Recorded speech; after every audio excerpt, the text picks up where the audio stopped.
નમસ્કાર વિદ્યાર્થી મિત્રો, આજે આપણે પાંચમા ચેપ્ટરની શરૂઆત કરીશું. ચુંબકત્વ અને દ્રવ્ય. શરૂઆત કરીએ આપણે ચુંબકની લાક્ષણિકતાઓથી, ચુંબકના અગત્યના ગુણધર્મોથી. તો એ ચુંબક વિશે કેટલાક જાણીતા ખ્યાલો આ પ્રમાણે છે. પૃથ્વી ચુંબક તરીકે વર્તે છે. એ પૃથ્વીનું ચુંબકીય ક્ષેત્ર લગભગ ભૌગોલિક દક્ષિણથી ઉત્તર તરફ હોય છે. જ્યારે ગજિયા ચુંબકને મુક્ત રીતે લટકાવવામાં આવે છે ત્યારે તે ઉત્તર દક્ષિણ દિશા દર્શાવે છે. ચુંબકનો જે છેડો ભૌગોલિક ઉત્તર તરફ રહે તેને ચુંબકનો ઉત્તર ધ્રુવ અને જે છેડો ભૌગોલિક દક્ષિણ તરફ રહે તેને ચુંબકનો દક્ષિણ ધ્રુવ કહે છે. જ્યારે બે ચુંબકોના સજાતીય ધ્રુવો એટલે કે ઉત્તર ઉત્તર કે દક્ષિણ દક્ષિણ એકબીજાની નજીક લાવવામાં આવે ત્યારે એ સજાતીય ધ્રુવો વચ્ચે અપાકર્ષી બળ લાગે છે. આનાથી ઉલટું, જ્યારે એક ચુંબકના ઉત્તર ધ્રુવ પાસે બીજા ચુંબકનો દક્ષિણ ધ્રુવ લાવવામાં આવે એટલે કે વિજાતીય ધ્રુવો એકબીજાની નજીક લાવવામાં આવે ત્યારે તે એકબીજાને આકર્ષે છે. સજાતીય ધ્રુવો વચ્ચે અપાકર્ષી બળ અને વિજાતીય ધ્રુવો વચ્ચે આકર્ષી બળ લાગે છે.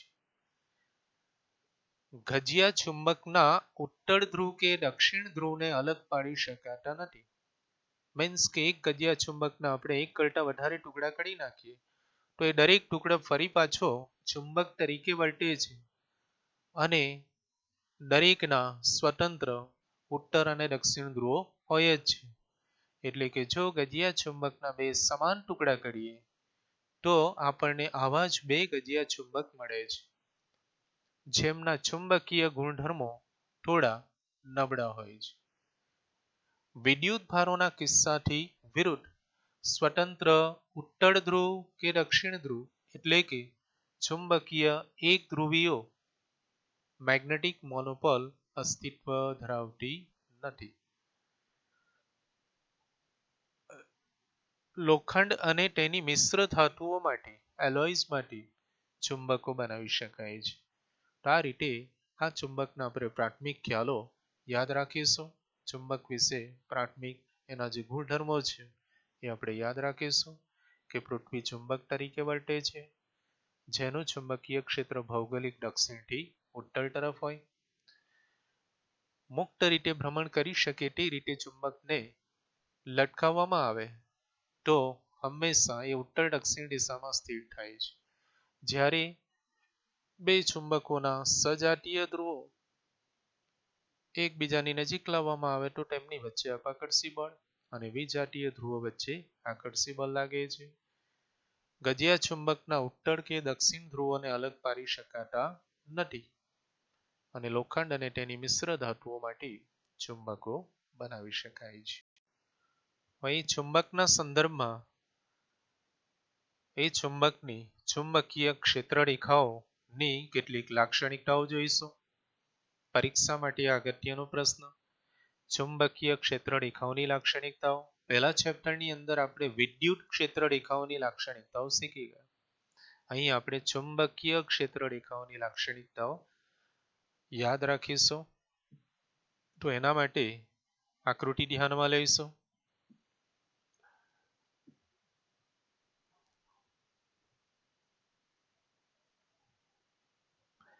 ચુંબકની ચુંબકીય ક્ષેત્ર રેખાઓ બંધ ગારા રચે છે. ચુંબકની ચુંબકીય ક્ષેત્ર રેખાઓ બંધ ગારાઓ રચે છે અને સામ્યતાના સંદર્ભમાં બાજુમાં સોલેનોઇડની આકૃતિ દર્શાવી છે. એટલે ગજિયા ચુંબક કે સોલેનોઇડ ની ચુંબકીય ક્ષેત્ર રેખાઓ આ રીતે બંધ આકૃતિ રચે છે, બંધ ગારા રચે છે. જ્યારે વિદ્યુત ડાયપોલની ક્ષેત્ર રેખાઓ બંધ ગારા રચતી હોતી નથી. નંબર 2, ક્ષેત્ર રેખાઓ પર કોઈ બિંદુએ દોરેલો સ્પર્શક તે બિંદુએ પરિણામી ચુંબકીય ક્ષેત્ર સદિશ બી ની દિશા દર્શાવે છે. ચુંબકીય ક્ષેત્ર રેખા પર કોઈ બિંદુ પાસે દોરવામાં આવેલો સ્પર્શક તે બિંદુ પાસે ચુંબકીય ક્ષેત્રની દિશા આપે છે. ત્રીજી લાક્ષણિકતા, જેમ એકમ ક્ષેત્રફળમાંથી પસાર થતી ક્ષેત્ર રેખાઓની સંખ્યા વધુ તેમ ચુંબકીય ક્ષેત્ર બી નું મૂલ્ય મોટું મળે છે. એટલે કે કોઈ વિસ્તારમાંથી પસાર થતી ચુંબકીય ક્ષેત્ર રેખાઓ વાળા વિસ્તારમાં આકૃતિમાં દર્શાવ્યા અનુસારના બે પૃષ્ઠો કલ્પીએ આપણે, પૃષ્ઠ 1 અને પૃષ્ઠ 2. તો અહીં સ્પષ્ટ રીતે આપણે જોઈ શકીએ છીએ કે વિસ્તાર 1 કરતા વિસ્તાર 2 પાસે, વિસ્તાર 1 કરતા વિસ્તાર 2 પાસે ચુંબકીય ક્ષેત્ર બી મોટું છે, કારણ એકમાંથી પસાર થતી ચુંબકીય ક્ષેત્ર રેખાઓની સંખ્યા કરતા બે માંથી પસાર થતી ચુંબકીય ક્ષેત્ર રેખાઓની સંખ્યા ઘણી જ વધારે છે. માટે વિસ્તાર 2 પાસે ચુંબકીય ક્ષેત્ર ઘણું જ મોટું હોય છે. ત્રણેય આકૃતિમાં આ રીતે આપણે જોઈ શકીએ છીએ. ત્રીજી લાક્ષણિકતા, ચોથી લાક્ષણિકતા, ચુંબકીય ક્ષેત્ર રેખાઓ ક્યારેય એકબીજીને છેદતી હોતી નથી. એનું કારણ કે જો કોઈ બિંદુ પાસે ચુંબકીય ક્ષેત્ર રેખાઓ એકબીજીને છેદે તો છેદન બિંદુ પાસે ચુંબકીય ક્ષેત્રની બે દિશા મળે છે, જે શક્ય ન હોઈને ચુંબકીય ક્ષેત્ર રેખાઓ ક્યારેય એકબીજીને છેદતી હોતી નથી. આ રીતે આપણે 4 લાક્ષણિકતાઓ યાદ રાખીશું કે ચુંબકીય ક્ષેત્ર રેખાઓ બંધકારા રચે છે, ક્ષેત્ર રેખાવાળા વિસ્તારમાં કોઈ બિંદુ પાસે દોરવામાં આવેલો સ્પર્શક તે બિંદુ પાસે ચુંબકીય ક્ષેત્ર સદિશ બી ની દિશા આપે છે. ચુંબકીય ક્ષેત્રનો વિસ્તાર, કયા વિસ્તારમાં ચુંબકીય ક્ષેત્ર પ્રબળ હશે એ આપણે કઈ રીતે કહી શકીએ, તો અહીં આકૃતિમાં દર્શાવ્યા અનુસાર એકમ પૃષ્ઠ કલ્પવામાં આવે. ચુંબકીય ક્ષેત્ર રેખાઓ વાળા વિસ્તારમાં એકમ પૃષ્ઠ કલ્પીએ તો એ પૃષ્ઠ સાથે સંકળાયેલી ચુંબકીય ક્ષેત્ર રેખાઓની સંખ્યા જેમ વધારે તેમ તે વિસ્તાર પાસે ચુંબકીય ક્ષેત્ર પ્રબળ હોય છે, અને બે ચુંબકીય ક્ષેત્ર રેખાઓ ક્યારેય એકબીજીને છેદતી હોતી નથી. તો આ રીતે ગજિયા ચુંબક અને સોલેનોઇડની સામ્યતાના સંદર્ભમાં હવે આપણે પરિમિત લંબાઈના સોલેનોઇડની અક્ષ પરના બિંદુએ ચુંબકીય ક્ષેત્રની ગણતરી કરીશું. ચુંબકીય ક્ષેત્રનું સૂત્ર મેળવીશું. પરિમિત લંબાઈનો સોલેનોઇડની અક્ષ પરના બિંદુ પાસે, બિંદુ P પાસે ચુંબકીય ક્ષેત્ર આપણે શોધીશું. તો આકૃતિમાં દર્શાવ્યા અનુસાર એ પરિમિત લંબાઈના સોલેનોઇડ માટે અક્ષ પરના બિંદુએ ચુંબકીય ક્ષેત્ર શોધવા માટે ટ્વાઇસ એલ લંબાઈના અને એ ત્રિજ્યાવાળા સોલેનોઇડમાં ધારો કે એકમ લંબાઈ દીઠ આંટાઓની સંખ્યા સ્મોલ n છે. એ સોલેનોઇડના કેન્દ્ર O થી r અંતરે આવેલા બિંદુ P પાસે ચુંબકીય ક્ષેત્ર શોધવું છે. તો આ માટે સોલેનોઇડના કેન્દ્રથી x અંતરે એક dx લંબાઈનો વર્તુળાકાર ખંડ ધ્યાનમાં લઈશું. સોલેનોઇડના કેન્દ્ર O થી x અંતરે dx લંબાઈનો એક વર્તુળાકાર ખંડને ધ્યાનમાં લો. ધારો કે તેમાં n dx આંટા છે, capital N equal to n dx આંટા છે. એ સોલેનોઇડમાંથી વહેતો પ્રવાહ ધારો કે I છે. તેથી n આંટાવાળા ગુચરાની અક્ષ પર ચુંબકીય ક્ષેત્રનું મૂલ્ય B બરાબર μ0 n I r² upon twice x² plus r² raised to 3/2 સૂત્ર પરથી B બરાબર μ0 n I, અહીં ત્રિજ્યા આપણે r બરાબર small a square upon twice r minus x², આ અંતર થશે r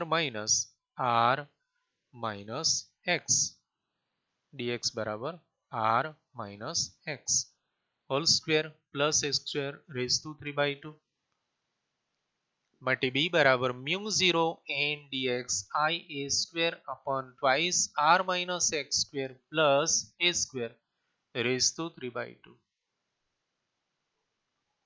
હવે ઉપરોક્ત સમીકરણમાં x બરાબર ડાબી બાજુનો છેડો x બરાબર -l થી x બરાબર +l સુધી સંકલન કરતા મળતું ચુંબકીય ક્ષેત્ર B બરાબર μ0 n I a²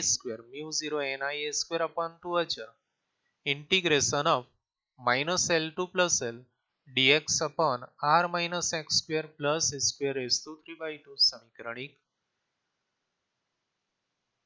પણ આપણે ધ્યાનમાં લીધેલ સોલેનોઇડની અક્ષ પર ઘણે જ દૂર આવેલું બિંદુ P બિંદુ એ સોલેનોઇડની અક્ષ પર એની ત્રિજ્યા a અને અંતર r ની l ની સરખામણીમાં ઘણું જ દૂર હોય તો એવા સંજોગોમાં ચુંબકીય ક્ષેત્ર શોધવા માટે r is much more greater than a અને r is much more greater than l માટે એ અંતર r ની સરખામણીમાં ઘણી દૂર આવેલા બિંદુ સુધીના અંતર r ની સરખામણીમાં એ સોલેનોઇડની ત્રિજ્યા અને લંબાઈ અવગણીએ એટલે કે l એ x ના સંદર્ભમાં l એટલે x અને e ને અવગણતા ઉપરોક્ત સમીકરણમાં x અને e ને અવગણીએ તો છેદમાં રહી જશે r3 છેદમાંનું પદ એ રહી જશે r - x² plus a² raised to 3/2 equal to r3 રહી જશે r² raised to 3/2 એટલે r3 રહી જશે તો B બરાબર μ0 n ia² integration of -l to l dx upon r - x² plus a² raised to 3/2 ની જગ્યાએ આપણે r3 મૂકી દઈએ તો હવે સમીકરણ થશે B બરાબર μ0 n ia² twice r3 integration of -l to l dx પણ સંકલન of -l to l dx સંકલન of dx equal to x અને લિમિટ -l to l એટલે +l -l equal to twice l થશે એટલે સંકલન of dx ની value twice l અહીં આપણે મૂકીએ તો B બરાબર μ0 n ia² twice r3 into twice l માટે μ0 twice r3 પદો ગોઠવીએ n into twice l અને I into a² માટે B બરાબર μ0 twice r3 n twice l into pi a² pi એટલે અંશ અને છેદને પાઈ વડે ગુણતા અને પાઈ વડે ભાગતા સમીકરણ 2 મળે છે પણ આપણે જાણીએ છીએ કે સોલેનોઇડની dipole moment small m equal to સોલેનોઇડના કુલ આંટાની સંખ્યા કેપિટલ N તેમાંથી વહેતો વિદ્યુત પ્રવાહ I અને એના આડછેદનું ક્ષેત્રફળ a બરાબર પાઈ a² અને n બરાબર n into twice l તો આ n into twice l I pi a² ની જગ્યાએ આપણે સ્મોલ m મૂકી દઈએ સ્મોલ m ચુંબકીય ડાયપોલ મોમેન્ટ તો પરિમિત લંબાઈના સોલેનોઇડની અક્ષ પરના બિંદુએ ચુંબકીય ક્ષેત્ર B બરાબર μ0 4 pi twice m upon r3 અહીં અંશ અને છેદને ફરી પાછા આપણે 2 વડે ગુણેલા છે એટલે μ0 4 pi twice m upon r3 સમીકરણ 3 જે પરિમિત લંબાઈના સોલેનોઇડની અક્ષ પરના બિંદુએ ચુંબકીય ક્ષેત્રનું સૂત્ર છે આમ ગજિયા ચુંબકની મેગ્નેટિક મોમેન્ટ એ તેટલું જ ચુંબકીય ક્ષેત્ર ઉત્પન્ન કરતા સોલેનોઇડની મેગ્નેટિક મોમેન્ટ જેટલી હોય છે આ થયું પરિમિત લંબાઈના સોલેનોઇડની અક્ષ પરના બિંદુ એટલે અક્ષીય ચુંબકીય ક્ષેત્રનું સૂત્ર છે તે જ રીતે હવે આપણે વિષુવરેખીય સમતલ પરના બિંદુએ તો B બરાબર μ0 4 pi m upon r3 વિષુવરેખીય અક્ષ પરના બિંદુએ ચુંબકીય ક્ષેત્ર μ0 4 pi m upon r3 આવશે